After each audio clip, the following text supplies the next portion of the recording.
Voici la vidéo de présentation du TP d'enregistrement des vols. Nous allons commencer par une démo de la transaction.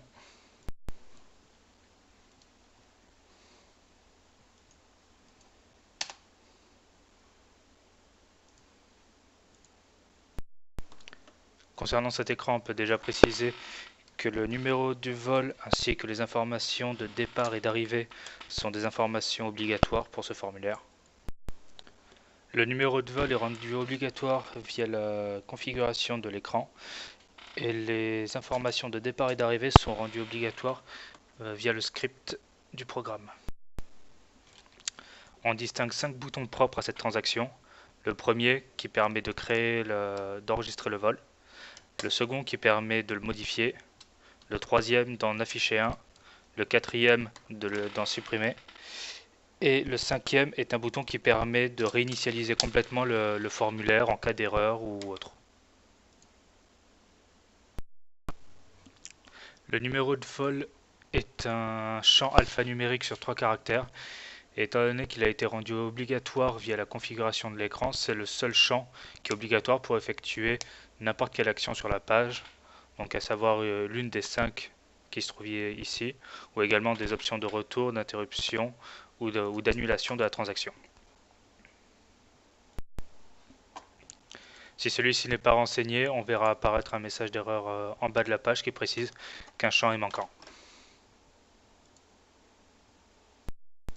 Je vais maintenant faire une démonstration des différents boutons de la page.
Je vais maintenant faire une démonstration des différents messages d'erreur que l'on peut trouver dans cette transaction. Comme je l'ai dit précédemment, les informations de départ et d'arrivée du vol ont été rendues obligatoires dans le programme de la transaction. Donc si l'on remplit cela et qu'on laisse vide au moins l'un des 6 champs, on aura un message d'erreur nous signalant que des informations sont manquantes dans le formulaire.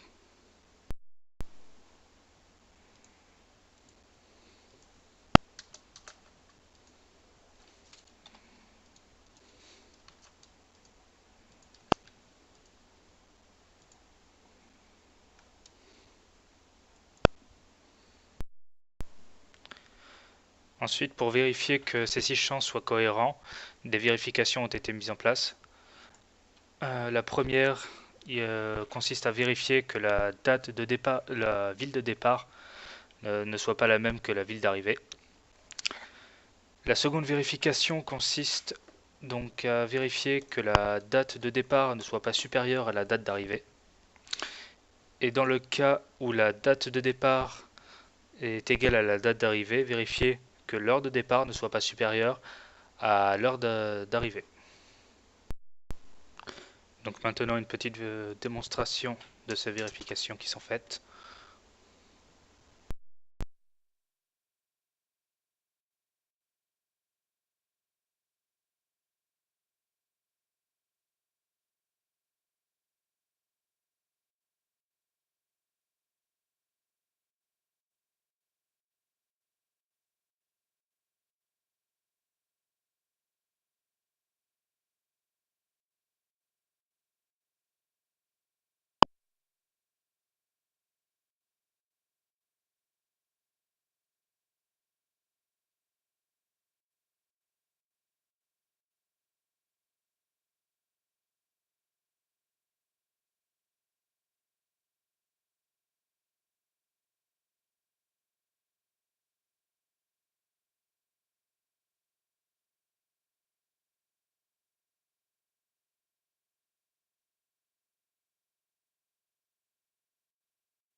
Maintenant, nous allons passer à la revue du code du programme de la transaction.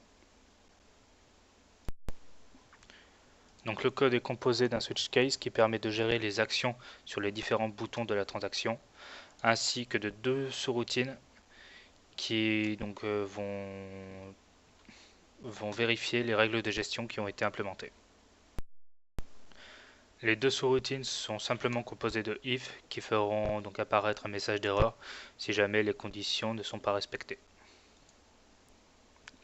Donc ces deux sous-routines seront uniquement implémentées lors des actions de modification ou de création d'un vol, puisqu'il s'agit des deux seuls moments où ces actions vont entraîner une écriture sur la base de données.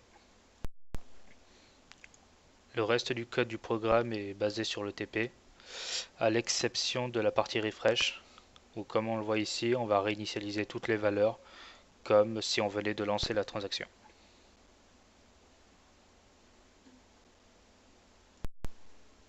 Donc ensuite, dans la classe message du programme, donc on voit qu'après les 8 messages d'erreur implémentés dans le TP, on retrouve les 4 messages d'erreur que l'on a implémentés pour répondre aux vérifications qui sont faites sur les 6 champs de départ et d'arrivée des vols.